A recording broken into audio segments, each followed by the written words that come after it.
قطر میں اس اتوار سے شروع ہونے والا فٹ بال ورلڈ کپ کئی اعتبار سے منفرد ہے۔ یہ نہ صرف کسی بھی عرب ملک میں ہونے والا پہلا ورلڈ کپ ہے، بلکہ یہ اس لحاظ سے بھی مختلف ہے کہ یہ سردیوں میں منعقد ہو رہا ہے۔ عموماً ورلڈ کپ مئی، جون یا جولائی میں کھیلا جاتا ہے۔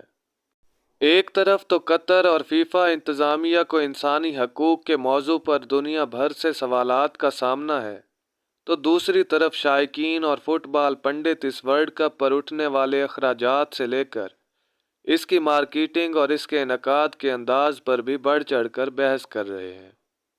یہ سب باتیں ایک جانب، لیکن اگر آپ قطر انتظامیہ کی طرف سے بنائے جانے والے اسٹیڈیمز پر نظر ڈالیں تو ان میں سے کچھ کسی شاہکار سے کم نہیں۔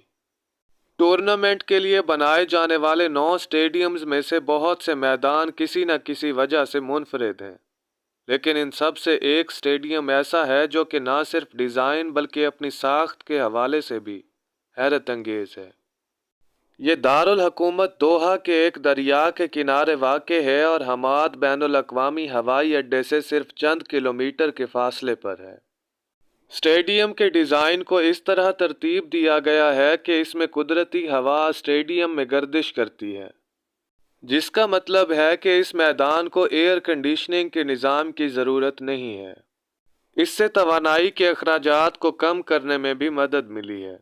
اس اسٹیڈیم میں ورلڈ کپ کے 7 میچز کھیلے جائیں گے۔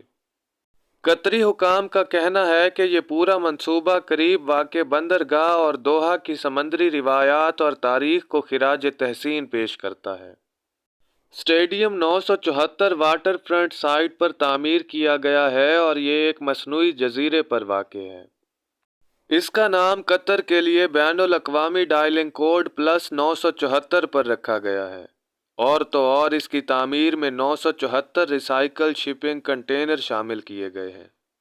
انوکھی بات یہ ہے کہ یہ اسٹیڈیم عارضی ہے، یعنی کہ فٹ بال ورلڈ کپ کے بعد اسٹیڈیم میں استعمال ہونے والے شپنگ کنٹینرز اور سیٹیں ختم کر دی جائیں گی اور انہیں دنیا کے کم ترقی یافتہ ممالک کو امداد کے طور پر عطیہ کر دیا جائے گا۔ فیفا ورلڈ کپ کی تاریخ کے اس پہلے عارضی اسٹیڈیم میں تقریباً 40,000 لوگوں کے بیٹھنے کی گنجائش ہے۔ اسٹیڈیمز کے اندر موجود کچھ کنٹینرز میں بیت الخلاء، ویٹنگ روم اور چینجنگ رومز بھی بنائے گئے ہیں۔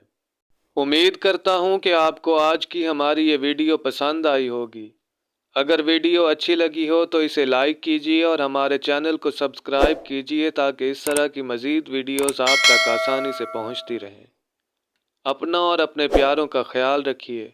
اللہ نگہبان۔